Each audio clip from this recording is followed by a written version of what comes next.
Ton channel வியூஸ்க்கு வணக்கம். நான் balloon director சினேஷ். ஒரு ஹாரர் படம் பண்ண சொல்லி எனக்கு ஒரு வாய்ப்பு வந்துச்சு. அப்போது பண்ணலாமா வேணான்னு யோசிக்கும்போது நிறைய படங்கள் பார்த்தேன். 20 நாட்களில் ஒரு பேசிக் அவுட்லைன் பிளாட் எழுதி எடுத்தேன். ஸோ அதை வச்சு தான் பலூன் படம் உருவாச்சு.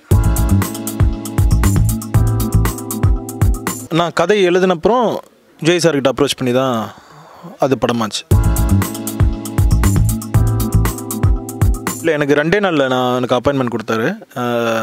நான் ஜெய் சார்கிட்ட கதை சொல்லணும்னு நினச்சி ஒரு 2-3 டேஸ்லேயே நான் அவர்கிட்ட போய் கதை சொல்லிட்டேன். காஸ்டிங் ஜெய் அஞ்சலி ஒரு பேர் பண்ணுறாங்க, ஜெய் ஜனனியர் ஒரு பேர் பண்ணுறாங்க. கெமிஸ்ட்ரி ரொம்ப நல்லாயிருக்கும். 2 பேருக்குமே ஈக்குவலி இம்பார்ட்டன்ஸ் இருக்குது. 2 பேருக்குமே நல்ல கெமிஸ்ட்ரி ஒர்க் அவுட் ஆயிருக்கு. இல்லை, அது யதார்த்தமாக தான். நான் ஆல்ரெடி இப்போ இதுக்கு முன்னாடியே சொன்ன மாதிரி ஆக்சுவலி ஃபஸ்ட்டு வேறு ஹீரோயின் இருந்தாங்க. அவங்க டேட்ஸ் கொஞ்சம் கிளாஷ் ஆச்சு. ஸோ அப்போது நான் ஜென்ரலாக கேட்டேன் ஜெய் சார்கிட்ட. ஏன்னா அப்போ இரவி வந்த டைம். ஸோ அப்போது அஞ்சலி மேம் பிச் பண்ணலாமான்னு கேட்டேன். நீங்கள் கதை சொல்லுங்கள், அவங்களுக்கு பிடிச்சிருந்தா பண்ணுவேன்னு சொன்னேன். அப்படி போய் அவங்ககிட்ட கதை சொல்லி அவங்களுக்கு பிடிச்சி பண்ணது தான். இது யதார்த்தமாக நடந்தது தான், வேறு எந்த ஒரு விஷயமே இல்லை. பலூன் ஆல் ஆஸ்பெக்ட்ஸில் நகரும் கதை. சீரியஸாகவும் போகும், காமெடியும் இருக்கும், ஒரு விஷுவல் பியூட்டியும் இருக்கும், ஒரு த்ரில்லும் இருக்கும். ஹாரர் மட்டுமே இல்லை, ஒரு த்ரில்லும் இருக்கும். நெக்ஸ்ட் மூமெண்ட் என்ன நடக்க போகுன்ற ஒரு த்ரில்லும் இருக்கும். அப்படி தான் மூவ் ஆகும் படம். நிறைய ட்விஸ்ட் இருக்குது எண்டில். ஸோ அந்த மாதிரி தான் மூவ். நான் என் வாழ்க்கையில் எடுக்கப்பட்ட கதைன்னுலாம் சொல்லலை. அது அதில் ஒரு சின்ன விஷயம். ஒரு அசிஸ்டன்ட் டைரக்டரோட ஒரு கதை. அவர் எப்படி ட்ராவல் பண்ணுவார், ஒரு பேய் படம் ட்ரெண்டில் இருக்குதுன்னு எல்லாருமே சொல்கிறாங்கல்ல. அந்த மாதிரி ஒரு படம் பண்ண விருப்பம் இல்லாத ஒருத்தர் பேய் படம் பண்ணுறதுக்கான ஒரு சுச்சுவேஷன் தள்ளப்படுறாரு. அந்த சுச்சுவேஷன் என் லைஃப்பில் நடந்த சுச்சுவேஷன். அதுதான் என்னோட ரிலேட் பண்ணி இருக்கிற விஷயம் அப்படின்னு சொல்லியிருந்தேன். மெட்ராஸ் மாதிரி ஒரு படம் பண்ணோன்னு ரொம்ப ஆசை. அதான் யதார்த்தமான என்ன சொல்லுது, லொக்காலிட்டி பேஸ்டு சப்ஜெக்ட் பண்ணணுன்னு ரொம்ப.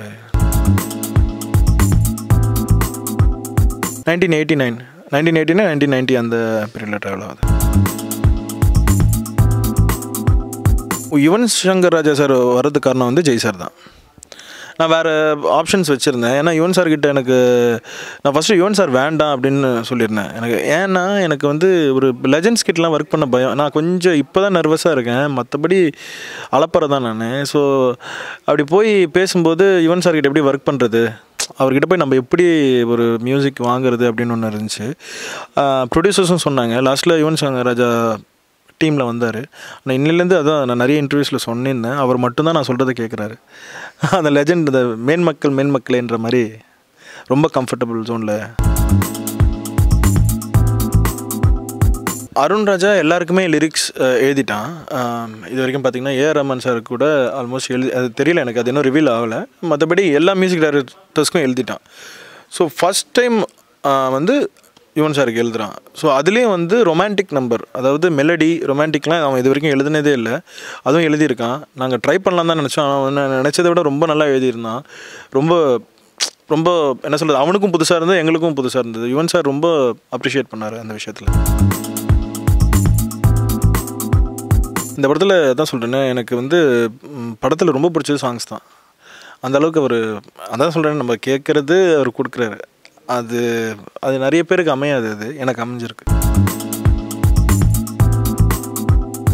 ஜெய் சார் பாட வைக்கணும்னு தோணலை, ஜெய் சார் பாடணும்னு அவருக்கு தோணலை, எல்லாரும் தான் பாட வச்சு. தேங்க்யூ டன் சேனல் வியூஸ். டன் சேனல் வீடியோஸ்லாம் பிடிச்சிருந்தா சப்ஸ்கிரைப் பண்ணுங்கள். தியேட்டரில் படத்தை பாருங்கள்.